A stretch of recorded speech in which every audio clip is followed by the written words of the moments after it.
Tu rincón sonoro sobre servicios sociales, dirigido por Iker Usón.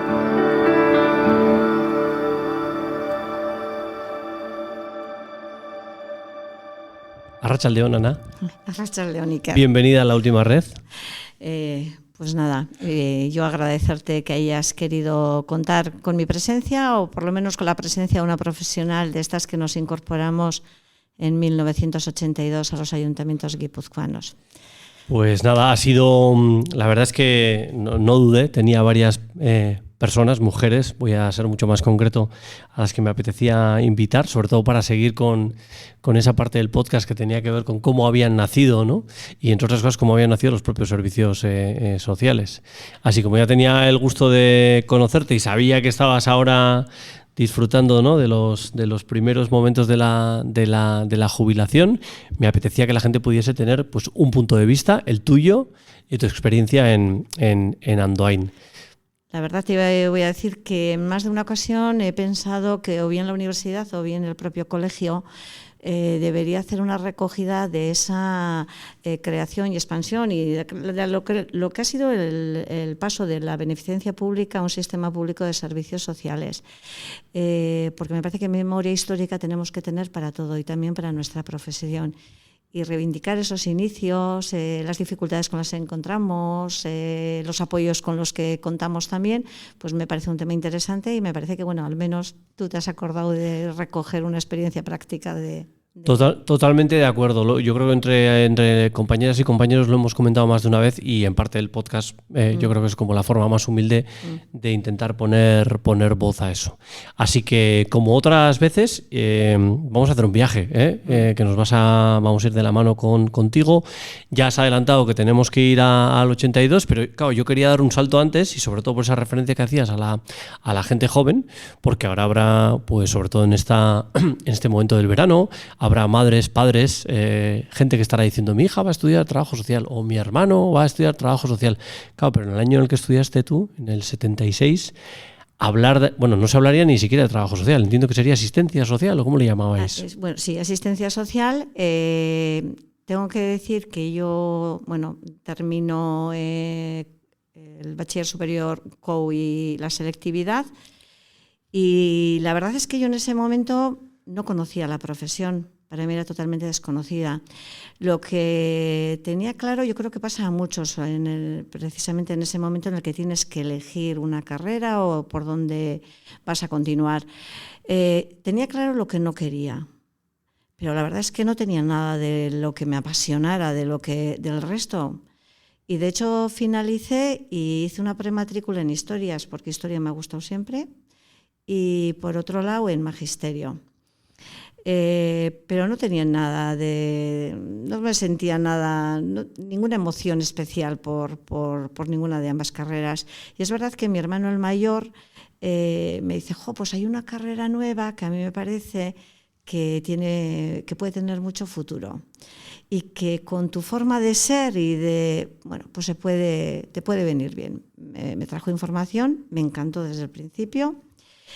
Y siempre le recuerdo a mi madre, desde esta generación que ha tenido que ser tan práctica en la vida, me decía, ¿pero qué es eso? Y le explicaba si tampoco tenías tú muy claro ni eras capaz de transmitirle.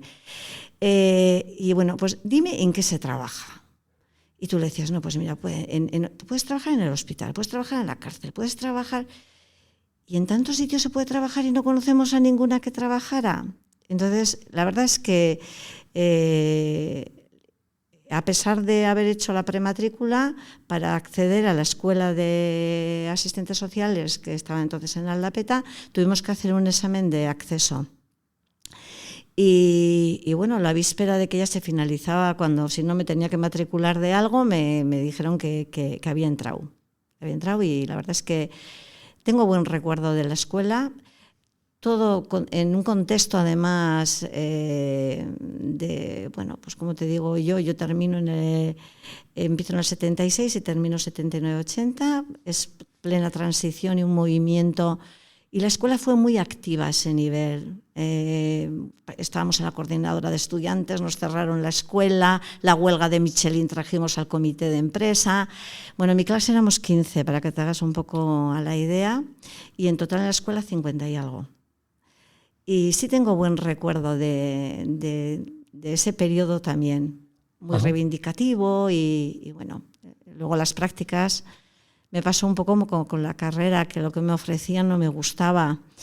Y al final, bueno, desde aquí mi más sentido cariño hacia la figura de Mari Irazusta, que siempre la he definido como la mujer que nunca le he sabido decir que no, porque me llamaba para prácticas y era incapaz de decirle nunca que no.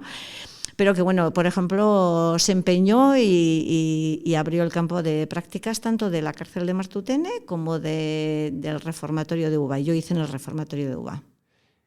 Ese es uno de los objetivos por los que es tan interesante escucharos, ¿no? Porque hoy habrá mucha gente que tendrá también dudas escuchando este episodio sobre la carrera en concreto, para qué es, a dónde te lleva. Seguramente en eso no hemos avanzado tanto, pero al mismo tiempo hay un montón de alumnos, alumnas, que van a una carrera que ya es un grado universitario, ¿sí? Que antes fue una diplomatura, pero que pasó porque había un montón de personas, alumnas y sobre todo un montón de profesoras, que lucharon por darle a eso todo un carácter universitario, que fuese una disciplina no menor, ¿no? Así que conseguimos que ya termines tú con tu título, y fue terminar y empezar a trabajar. Las prácticas ¿te ligan ya directamente a Andoain o andas por otros sitios? No, como te digo, yo las prácticas las hago en el reformatorio de UBA, que está arriba de la cárcel de Martutene, por situarla geográficamente. Fueron unas prácticas muy buenas, la verdad, pero bueno, yo termino la carrera sin ninguna posibilidad de trabajo. Es verdad que hace muchísimos años que yo creo que no existían contrataciones de trabajo social. Es más, en un momento, fíjate, yo termino en el 79-80 la carrera, y en ese momento una amiga de Barcelona me dice, coincide con la revolución sandinista, claro, y me dice que están pidiendo trabajadoras sociales, maestros y enfermeras para ir a Nicaragua. Claro. Y yo, bueno, pues animada incluso, pero mi padre me decía que no, que aquel iba a volver y que nos había costado mucho quitarnos a un dictador como para recibir a otro. Y bueno, pues aquí estuve de encuestadora, pues, o sea, con trabajos así, hasta que en 1982, para mí un año clave ¿Qué pasa en ese año, no? Bueno, pues en principio, el 20 de mayo se aprueba la primera ley de servicios sociales en el Parlamento Vasco, la primera ley del País Vasco, pero también la primera ley del Estado español. Normalmente se dice que las leyes vienen a regular situaciones que ya existen, ¿no? En este caso no fue así. Yo creo que fue una ley progresista, en aquel contexto, en el que adjudicaba competencias a los ayuntamientos cuando en los ayuntamientos no existía nada. Y coincide el 20 de mayo que se aprueba la ley, y después el 1 de octubre entramos de manera masiva las trabajadoras, las asistentes sociales en ese momento, a los ayuntamientos guipuzcoanos, al menos de tipo medio, porque hasta entonces existía en Donosti, en Rente y en Irún. Pero se crea un plan de emergencia social. El contexto es un momento de crisis económica. Eso iba a decir, ¿no? Que yo creo que también es bueno subrayar no solo el momento de transición, y en este caso en el 82, bueno, pues estaríamos ya el primer gobierno de Felipe González, ¿no? Ya se han hecho varias elecciones, no es como en el 76, que acaba de morir Franco, pero claro, ahora sí que entramos en plena gran recesión económica. No la voy a comparar con la de ahora, porque siempre estas comparaciones son odiosas, pero muy dura, cuéntanos un poco. O sea, muy dura. Mucho desempleo. Bueno, mucho desempleo y sin ningún otro tipo de prestación. Te quiero decir que entonces nosotros llegamos a los ayuntamientos para poner el plan de emergencia social, que tiene un doble objetivo: atender a las personas mayores en los domicilios, y por otro lado facilitar puestos de trabajo a mujeres, porque entonces era impensable pensar que un hombre iba a trabajar en la ayuda a domicilio. Pues en mi caso, por ejemplo, en Andoain, las que se incorporaron como trabajadoras de lo que luego ha sido la ayuda a domicilio eran fundamentalmente mujeres separadas, de hecho, sin ningún tipo de pensión de alimentos ni nada, con cargas familiares, y si no, familias en las que el cabeza de familia, que había sido el sustento de toda la familia, queda en desempleo. Y entonces ofrecer esa alternativa laboral. Hoy lo ves así, que es el programa de la ayuda a domicilio es un programa pues súper, para mí, yo le tengo especial cariño igual porque entré con él, pero bueno, pues muy instaurado, muy conocido. En aquel momento, decir a las familias que el ayuntamiento iba a mandar a una persona a la que no conocían a la casa de una persona mayor, les generaba cierta desconfianza. ¿No? Sí, claro. sí, no era nada fácil. Y por otro lado, pues la detección de personas que se encontraran en esa situación, que quisieran acceder a trabajar, que eso fue igual más fácil. Ahí siempre agradeceré en concreto, iba a decir al tercer sector, pero en aquel momento era Cáritas de Andoain, que siempre le estuvimos de mi lado, y a los que siempre que puedo les agradezco el trabajo y el acompañamiento que me han hecho a mí al menos. En ese momento, como te digo, es el contexto del primer ayuntamiento democrático. Está todo por hacer también. El ayuntamiento de Andoain estaba todo en una planta. Yo llego, me hubiera encantado tener un jefe que me hubiera dicho, Ana, haz esto, Ana, haz lo otro.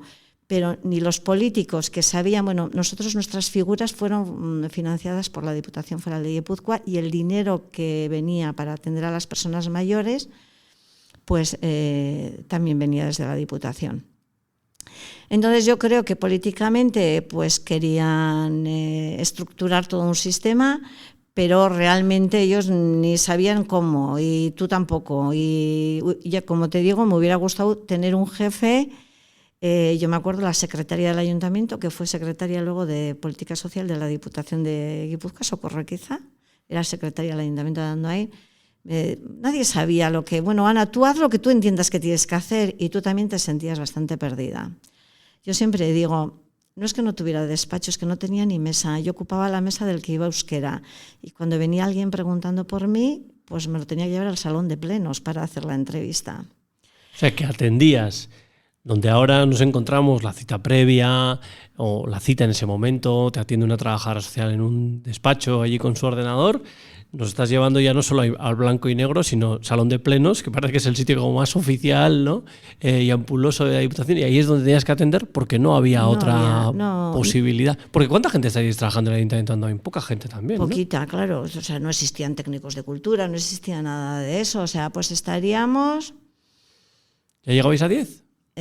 Sí, porque estaba la parte económica en intervención, que sí que había interventor depositario y recaudador, pero después estarían 5 administrativas, yo y el arquitecto que venía 2 veces a la semana. Y el resto también recién llegados, pero con la diferencia que no tenían una nueva profesión entre manos, ¿no? Algunas de ellas no, algunas de ellas habían entrado a los ayuntamientos pues, con 14 y 15 años y estaban allí trabajando, pero bueno, en concreto qué iba a hacer yo, nadie sabía, y yo también tenía mis serias dudas. Bueno, ¿y cómo entraste, no? Porque ahora enseguida ligamos el acceso a la administración pública con una oposición, bien sea interino, funcionario de carrera, pero me da que en aquella época, por lo que estás contando, sería distinto. Diputación da un dinero al Ayuntamiento de Andoain y tampoco estaríais en cola, ¿no? Si estabais estudiando 15 compañeras. Pues de hecho tuvieron que venir gente de Navarra y de Vizcaya a reforzar, porque no había profesionales para dar respuesta a la demanda.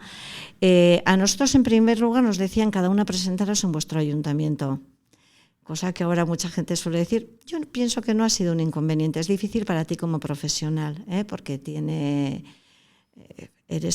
eres ciudadana. Sin embargo, creo que para la institución ha sido bueno, porque yo creo que conoces el pueblo como ciudadana y como profesional, y tu implicación también tiene ahí importancia. Pero bueno, en principio eso, te presentabas a cada ayuntamiento y en principio, ya te digo, como tuvo que venir gente de fuera, no había ningún problema. Sí que en ese momento, como te decía, la soledad de estar tú sola, de tener que decir, yo tengo que montar este servicio, tengo que conseguir abuelos que me permitan entrar en sus casas, en su intimidad más íntima, y por otro lado, la contratación de personas que igual no fue tan costoso porque la situación de crisis económica... Y a tal necesidad que muchas mujeres estarían buscando, sin saber muy bien en qué trabajo iban a entrar, pero como era el de los cuidados, ¿no? Sí. Que por aquello de la desigualdad siempre ha estado como muy presente, ahora la llamaríamos así, en aquel momento parecería como, ¿no?, sus labores, ¿no? Sí. Esas cosas que se decían antes. O sea, que ya tenías gente a la que ya podías contratar. Sí, pero... ¿Y tú la seleccionabas? Sí. Tenías que hacer la entrevista, sí, entiendo. Hacíamos una entrevista, valorábamos un poco la situación personal y social de la familia, y desde ahí. El gran debate fue cómo pagar a esas trabajadoras, porque la contratación no podía ser por el ayuntamiento, eso era impensable. La plantilla del ayuntamiento, como te digo, era muy pequeñita. Entonces, ahí sí que se pensó, en un principio, y hubo una directriz, yo creo, de la posibilidad de, vía subvención, financiarles a los abuelos y que los abuelos les pagaran a las trabajadoras. Pero también es verdad que, primero, esa parte les generaba cierta desconfianza a las familias. Recibo un ingreso, el abuelo tiene que sacar, tiene que firmar un cheque, que luego me justifiquen que se ha pagado. Y por otro lado, al ayuntamiento también le generaba, pues a ver si va a haber abuelos que se van a querer quedar por desconfianza, que le parece que le has dado 20 y que le pides que ahora pague 30.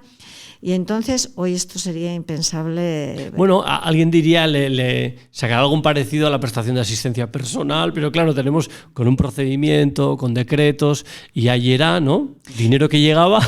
Claro, y luego la vía de la subvención por parte del ayuntamiento también no estaba tan estructurada como ahora.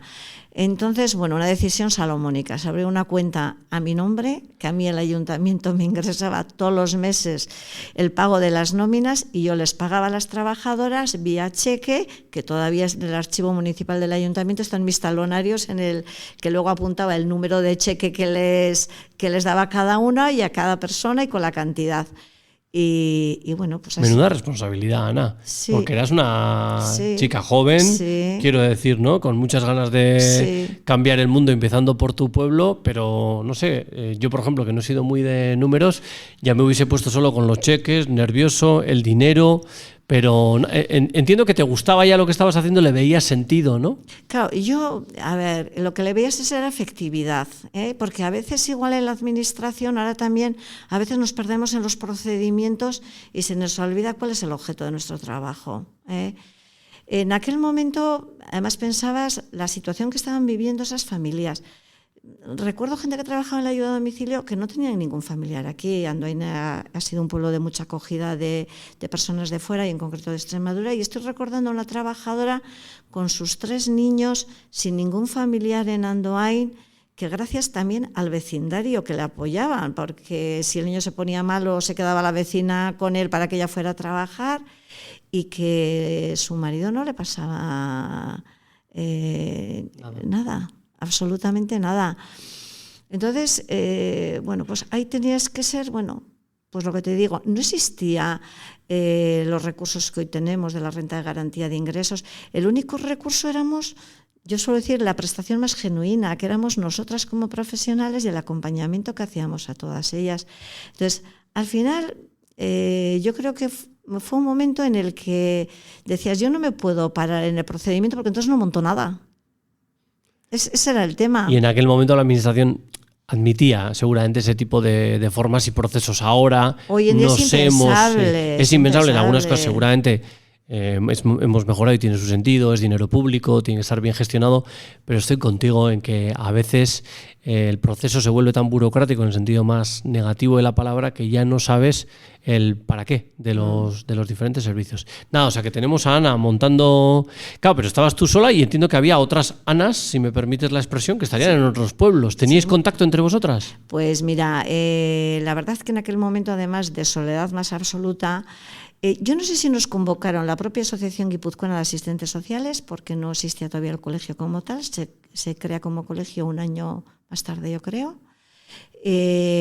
Y nos juntábamos los sábados a la mañana en Agas, en un ático en Amara, y en el que nos íbamos contando, porque bueno, había que montar la ayuda a domicilio, teníamos 3 meses, del 1 de octubre al 31 de diciembre, que era nuestro contrato, y a la vez pues ir explorando qué otras cosas podíamos hacer, partiendo de una realidad que no había experiencia práctica de trabajo social en los municipios, en ninguno. Bueno, ya te digo, tenía Donosti, tenía que lo que existía era beneficencia pública. De hecho, lo que luego se reconvirtieron en residencias de ancianos se llamaban las casas de beneficencia. Sí. La de Tolosa de Iborramendi, sí, casas de misericordia, casas de beneficencia, era eso, con financiación privada de la Iglesia. Sí, yo sé que el Ayuntamiento de Andoain asumía también el déficit, pero luego no había participación en la gestión, por ejemplo. Entonces teníamos eso. Y luego un padrón de beneficencia, de asistencia médico-farmacéutica, que venía de una ley de régimen local, no sé si era del 48 o del 58, ¿no? Quiero decir, en el que había que ser pobre de solemnidad para estar en el padrón. Pero es verdad que coincide con una época de paro en que la gente también perdía las prestaciones sanitarias en aquel momento. Entonces, bueno, desde ahí sí que, bueno, fue un trabajo bonito. 3 meses has dicho, bueno, pero luego se alargó. Sí, nos renovaron por un año y nos fueron renovando año a año. Y entonces, bueno, nos juntábamos en Agas y nos contábamos, oye, bueno, yo qué sé, pues eso, ¿tú qué estás haciendo? Aparte de esto, ¿qué estás haciendo? Pues mira, yo he visto que hay un padrón de beneficencia, bueno, la residencia de ancianos. También es un momento en el que había mucha ilusión por el cambio, ¿no? Entonces, a mí uno de los primeros encargos que me hace el ayuntamiento es que la casa de beneficencia de San Juan Bautista, estaba regida por una junta de beneficencia. Y entonces, en el 83 se inaugura un nuevo centro, que era la residencia de ancianos, y entienden que la gestión tiene que ser municipal. Entonces, que vea un poco, vaya haciendo los estatutos de la primera residencia de ancianos. Y bueno, desde ahí sí que el ayuntamiento, el presidente del patronato era el alcalde o persona en quien delegara, y luego había representación de todos los grupos políticos, pero entendimos que el reconocimiento también a las juntas de beneficencia anteriores. Cada grupo municipal nombraba a una persona del pueblo que no era concejal, que estuviera presente, para también tener igual la presencia de gente de la calle, de la calle que había trabajado o que podía estar sensibilizado. Todo esto hay que también contextualizar en un momento en el que los políticos, y perdona, pero es que yo siempre digo que mi actividad profesional y la actividad política están siempre íntimamente relacionadas.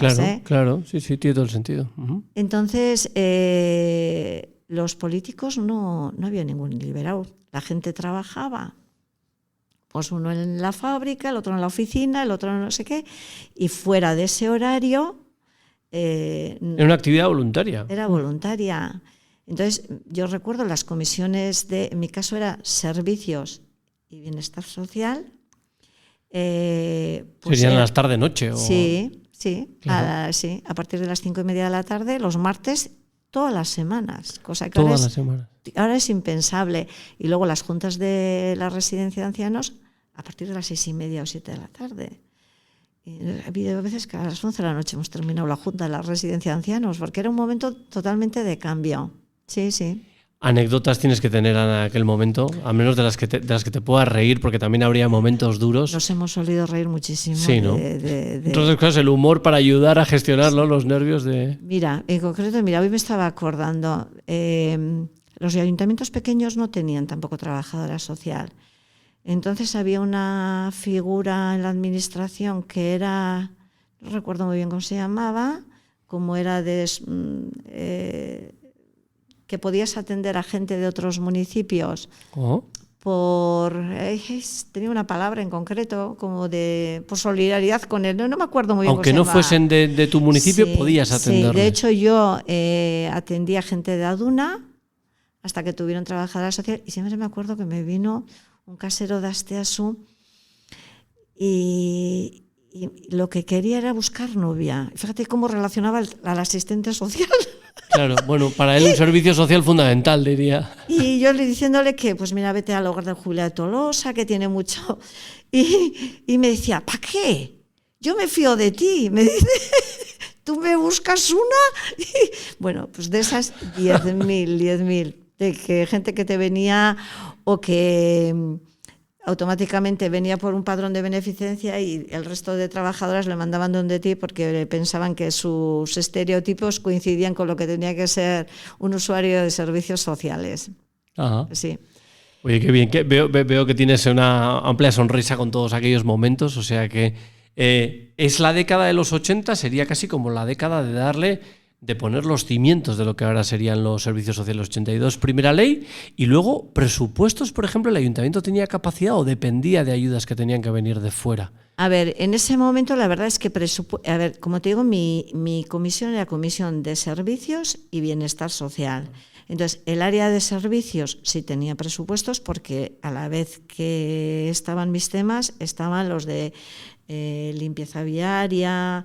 Yo recuerdo el cementerio nuevo, bueno, pues era... Atendías a vivos y a muertos. Bueno, había un administrativo que llevaba más esos temas que yo eso no, y luego estaban en servicios sociales. Es verdad que nosotros hemos crecido en base a que fundamentalmente Diputación o Gobierno Vasco ha ido instaurando nuevos programas. Entonces, como te digo, la ayuda a domicilio pues estaba totalmente financiada por la Diputación Foral de Guipúzcoa. Y mi salario durante años, no sé cuántos, también estuvo. Luego es verdad que el ayuntamiento empieza a diseñar otros programas y empieza a diseñar que eso tiene que tener, que aquí la ejecución de un proyecto político tiene que ser con una ejecución presupuestaria en concreto. Entonces se empiezan a abrir partidas propias para servicios sociales.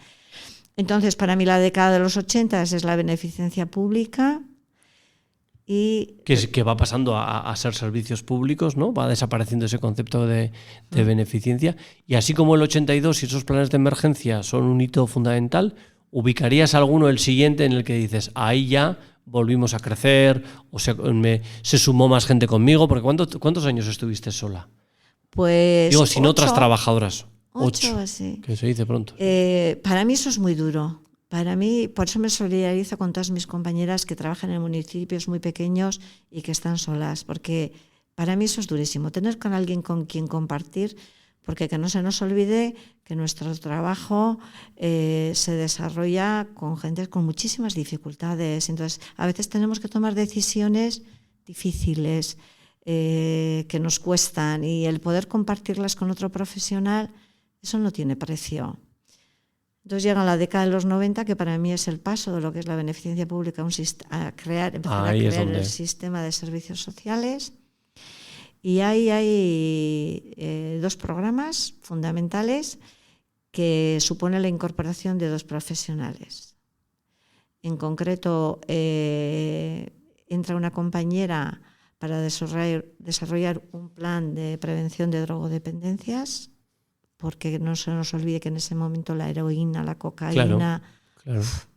Era, sí, como comentábamos en un episodio anterior, ¿no? con Alberto, que nos contaba el nacimiento del Proyecto Hombre, el contexto era aquel. Y eso también empieza a llegar a los propios servicios sociales, ¿no? La gente que necesita ayuda, que se encuentra con los familiares. O sea que había posibilidad económica para montar programas, y había un técnico o una técnica que se dedicaba a eso. Sí, ¿vale? Sí.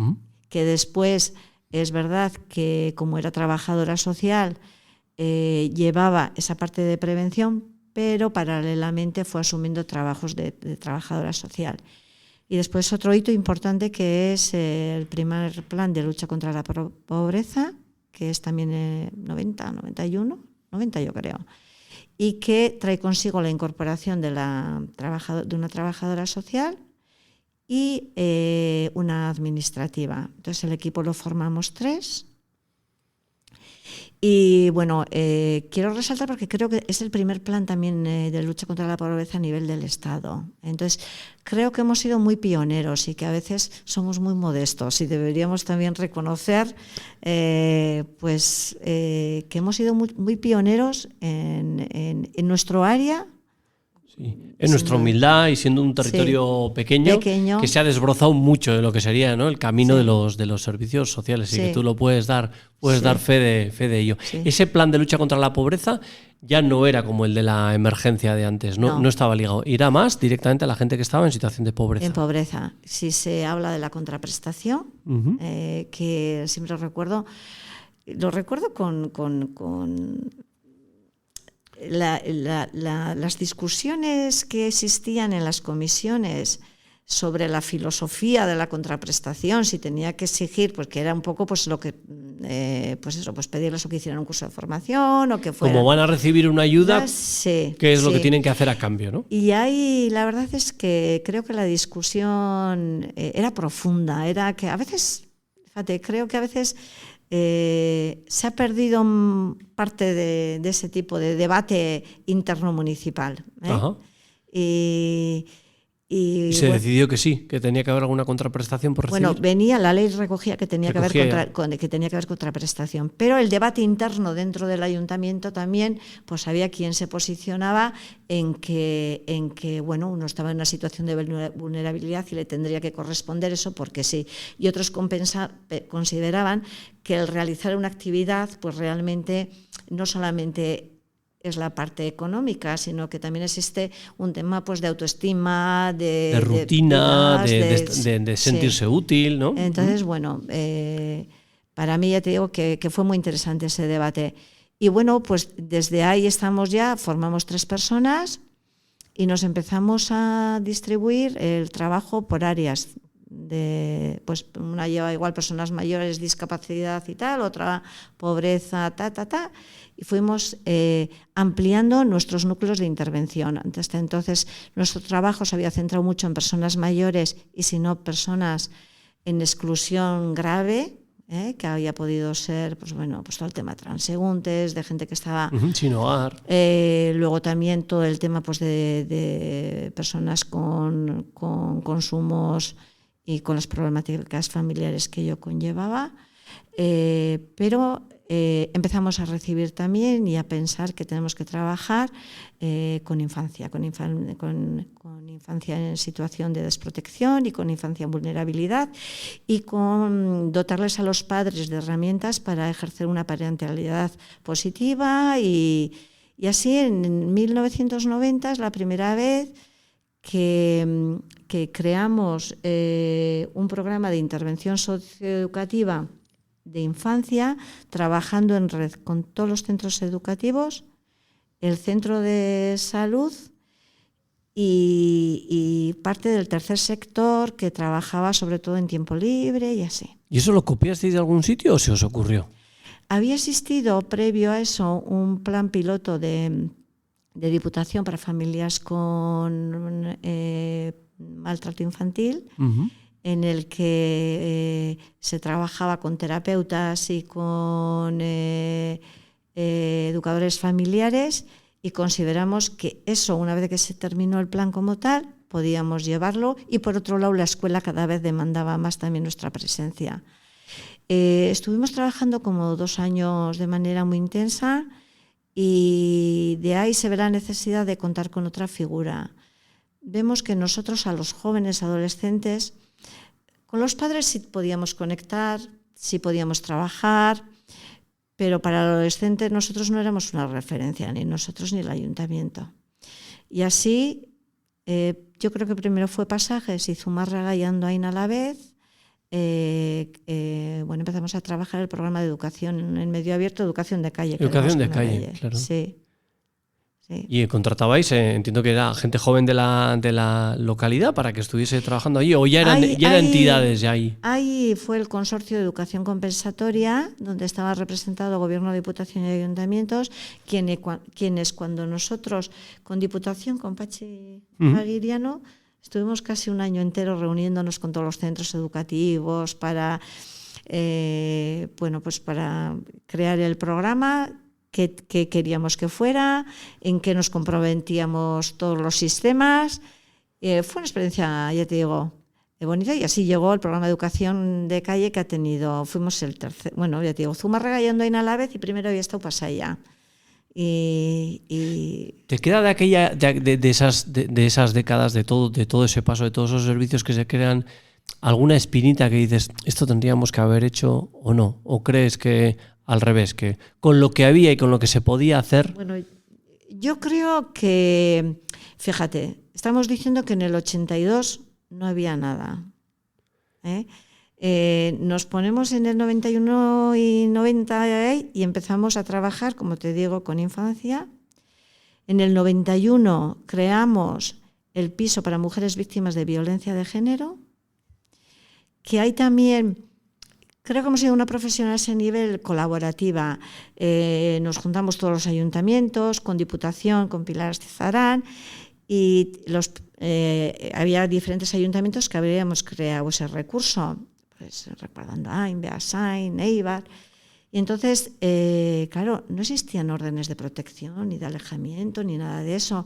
Cuando consideramos que una mujer tenía una situación de riesgo especial, que la valorábamos nosotros, porque ahora en los propios juzgados y la Ertzaintza existen sistemas de valoración de la situación de riesgo. Pues si creíamos nosotros que era una situación de riesgo, yo le mandaba a Beasain y a Beasain me la mandaba a Andoain.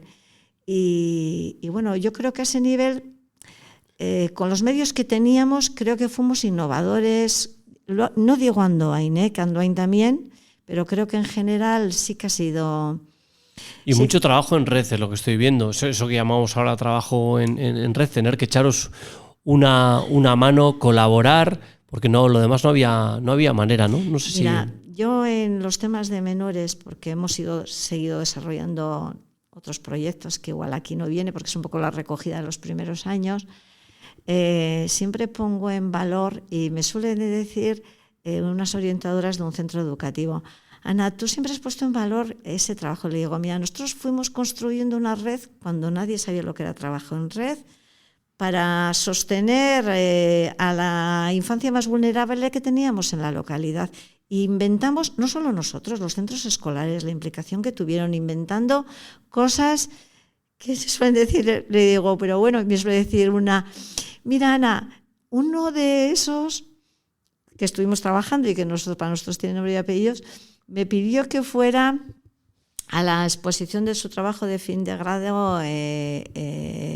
Había hecho educación social y después había hecho, no me acuerdo qué, y me pidió que fuera. Me dijo, y eso ya compensa todo, y es verdad. O sea, ese tipo de situaciones. Entonces, sí que fuimos trabajando en red cuando nadie sabíamos que eso era trabajar en red, pero sí que sabíamos es que solos poco podíamos hacer. O sea, si queremos intervenir, tenemos que trabajar en contacto con los otros sistemas, y si no, poquito podemos hacer. Entiendo que ahora, que hace poco que has dejado toda esta vida tan intensa en lo laboral, de ir siendo tú la primera a luego asumir ya la responsabilidad de los servicios sociales de base de Andoain, te vendrán reflexiones sobre, bueno, echas la vista para atrás, tras, ¿no?, casi 40 años ahí trabajando. ¿Qué cuestiones, ya no voy a decir mejores o peores, pero ves de diferentes de lo que has dejado ahora a lo que te encontraste antes, ¿no? Porque había un elemento que yo quería destacar y decías, claro, cuando empezamos, el principal recurso, el principal servicio éramos nosotras. Entonces igual te quería provocar por ahí. No sé si ahora, que tenemos mucho más recursos y servicios, nos hemos ido quizás quedando demasiado en la sombra, o te parece que no, que seguimos estando en primera línea. A mí me parece que a veces no ponemos en valor lo que es la figura, lo que te decía yo, ¿no?, nuestra propia figura, y a veces es poco reconocida a ese nivel. Tenemos toda una batería de recursos que yo creo que, bueno, desde luego son imprescindibles, pero la figura fundamental no está en que centro de día, residencia o no sé qué, no, sino realmente en el trabajo nuestro como profesionales con esas personas que se encuentran en una situación de dificultad en un momento de su vida. Yo como diferencia he visto que cuando yo empecé primero estaba muy estigmatizado quien venía a los servicios sociales. O sea, hoy en día yo suelo decir, yo que estoy dando Indarra y calculamos como 6.500 familias, en un momento de su vida casi todo el mundo ha pasado por nuestro servicio. Entonces, eso se ha normalizado y eso es muy importante. Un indicador de consolidación de los servicios sociales, de que tienes derecho universal y se acerca a cualquiera. Sí. No como antes, ¿no? Sí, que sí. era eso, los pobres de solemnidad que decías. Pero creo que hay dos cosas que creo que nos ha faltado como profesionales. Creo que hemos sido muy trabajadoras, pero nos ha faltado ambición, y creo que eso es importante también. Ambición en el sentido más positivo. Y después creo que poner en valor eso, o sea, esa parte de nuestro acompañamiento, de nuestra... Trabajo relacional que decimos, ¿no? Sí. De estar con la gente, de estar con las familias, de escuchar a las personas. Eso que a veces que otros no lo pongan en valor, pero pareciera que a veces incluso de la propia profesión nos damos cuenta Sí. que es lo que la gente más puede a veces agradecer, ese acompañamiento cuando estoy en una situación de malestar, esa persona que me escuche y evidentemente me orienta. Eso, mira, lo he vivido igual más en la jubilación. Ajá. El ser de Andoain, cuando he sido público que me jubilaba, pues mucha gente se acercaba, ¿no?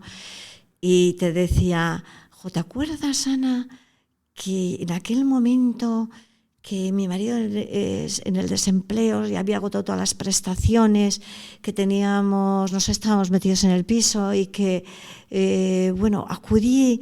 Y bueno, pues esa parte de que tú como referencia pues ha sido importante, ¿no? Y con jóvenes y menores también me pasa mucho eso, ¿no? Ver chavales que han tenido unas dificultades añadidas muy importantes y que han servido pues desde ese acompañamiento, de ese seguimiento, desde ese yo a veces he sido muy burra con los chavales jóvenes, porque como todo el mundo tenía que tener relación empática, yo le decía, alguien le tiene que decir también las 4 cosas. Sí, no, las y muchas verdades. veces, a veces asumía yo ese papel, porque el terapeuta, el educador, le digo, pues bueno, yo que soy la responsable del servicio, le voy a decir. Entonces, bueno, a mí esa parte sí que me parece que deberíamos ponerla más en valor. Es verdad que desde los servicios sociales de los ayuntamientos a veces hemos carecido de tiempo para poder hacer ese trabajo y creo que muchas veces no son conscientes políticamente de la importancia de ese trabajo relacional, que nosotros hemos estado atendiendo a media horacita. Entonces, claro, ¿qué pasaba? Que fuera de ese horario, la gente para hacer ese trabajo tenía que dar fuera de horario. Pues igual en teoría eran 2 días de citas y atendías a no sé cuántos, y luego el resto era para el resto de gestión, de tal, de reuniones de coordinación, con otros, tal, y no, pues muchas veces decías, no, pues me tengo que dedicar a esta otra parte de trabajo y fuera de lo que era la atención directa poderlo hacer. Y ahí yo creo que los servicios sociales municipales hemos crecido poco en cuanto a dotación de profesionales. De profesionales. Sí. ¿Creías que te iba a dar tanto aquella profesión cuando saliste de Aldapeta? Pues... Porque sí que percibo que te ha dado mucho, de un poco de lo que te conozco y de cómo lo estás continuamente contando, de casi ahí te brilla la mirada de las... ¿Te parecía que te iba a dar tanto? Y tu hermano te hizo un buen regalo, ¿eh? Me hizo un buen regalo, sí, me hizo un buen regalo. Y yo siempre digo que he sido afortunada porque yo me he jubilado siguiéndome apasionando mi trabajo. A mí eso me parece un lujo. La lotería, sí. Sé que es un trabajo duro, sobre todo las que están en base. A mí me parece un trabajo muy duro, a la vez el más gratificante. Yo que he tenido las 2 partes, la más gratificante. Pero sin duda, primero he aprendido mucho desde trabajar con la gente que tiene más dificultades, te hace valorar también qué es lo que tienes tú. Entonces, yo me he jubilado apasionándome y movilizándome en los programas nuevos. Pues los 2 últimos que hemos puesto podía ser el de diversidad cultural, que me ha parecido de verdad apasionante, y otro de detección precoz del malestar infantil, que nos ha generado muchísimo trabajo, pero qué forma de trabajar tan bonita. Y te decía que no sabemos ponernos en valor, porque este programa que te digo, Detección Precoz, yo me jubilé el 30 de septiembre del 22, después de 40 años, y a mediados de septiembre tuve una reunión con 10 ayuntamientos de Madrid, Valencia, para explicarles el programa, porque consideran que el programa que se está poniendo en Andoain podía ser modelo para exportarlo a otras, ya te digo, a otras comunidades y bueno, pues eso no tiene precio. Eso no tiene precio. ¿No? Sí. No tiene precio. Oye, Ana, hemos hecho este viaje por estas 2 décadas, un viaje muy, muy rápido, pero bueno, la dinámica también de los podcasts es esta, ¿no? Que en algo más de media horita la gente pueda, mientras hace otra serie de cosas, o sea, su paseo, yo creo que habrá disfrutado hoy escuchando lo que fueron los inicios de los servicios sociales. Mi objetivo 1 era que los que estamos más cercanos a la profesión pudiésemos de esta manera agradeceros en parte a ti y a todas las Anas que en aquel momento empezasteis a crear todo eso que ahora tenemos, desde el primer día hasta el último, por lo que contabas, creando, ¿no?, nuevos servicios, nuevos programas. Pero luego también, segundo, que todas esas personas que, ¿no?, algunos que hemos tenido la posibilidad también de estar en la universidad, o que vemos a nuevos compañeros que llegan terminada su formación, puedan conocer que todo lo que tenemos ahora no nació de la nada y no nació de un día para otro, sino que hubo un montón de gente que lo creó, que lo apoyó, y que eso también nos obliga a cuidarlo, ¿no? Me suele venir un poco el recuerdo que se suele hacer a veces con el medio ambiente, ¿no? Unos nos lo han regalado, nosotros se lo tenemos que cuidar a otros, ¿no?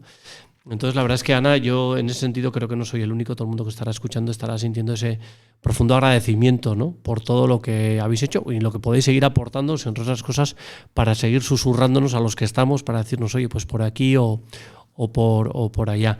Así que igual a ese agradecimiento habría que sumarle el que tenemos que ir pensando el cómo ir recogiendo todo esto que se ha hecho, para que todas esas voces queden ahí recogidas y de eso también podamos aprender, como decías tú, ¿no?, que la memoria también venga al ámbito de los servicios sociales y en concreto del trabajo social. A mí sí que siempre me ha parecido que recoger esa experiencia, pues porque al final igual las nuevas generaciones llegan y se creen que toda la vida ha estado así.